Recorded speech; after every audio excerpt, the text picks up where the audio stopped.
Oktagon turniri dahshat. Shunchaki shokka tushdim to'g'risi. Arenadan chiqib ketyapman. Butun arena va Odilxon o'zing qayt deb lichkamga kiraman, hamma Odilxon qayt.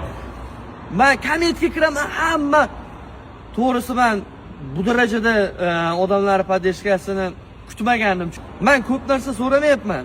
Da o'sha vaqtida Kamilini ham, To'ktarini ham o'zim tugatganman, o'zim nuqta qo'yganman. Lekin hozir bular pikda. Qo'limdan keladi bularni yutish, isbotlaganman, yana isbotlash keladi, lekin nima uchun? Menga nima motivatsiya? Menga shu sizlarning yaxshi kommentlar, sizlarni qo'llab-quvvatlashinglar motivatsiya. Sizlar qo'llab turinglar, hech bo'lmasa negativ kommentariy yozmanglar, iltimos sizlardan. Men qaytaman. 3 ta bo'ydir, 2 ta bo'ydir sizlar kutgan janglar bo'ladi. Bu yilda o'zida ham bo'lar mo'sh. Lekin sizlardan shunchaki yomon kommentariy yozmasligingizni iltimos qilardim. Mayli qo'llamasanglar ham. Men va'da berib aytaman. Odilxon o'zi so'zini aytadi, xudo xolasa. Men isbotlaganman, isbotlayman ham. Qo'llasanglar bo'ldi. Boshqa hech narsa kerak emas. Rahmat.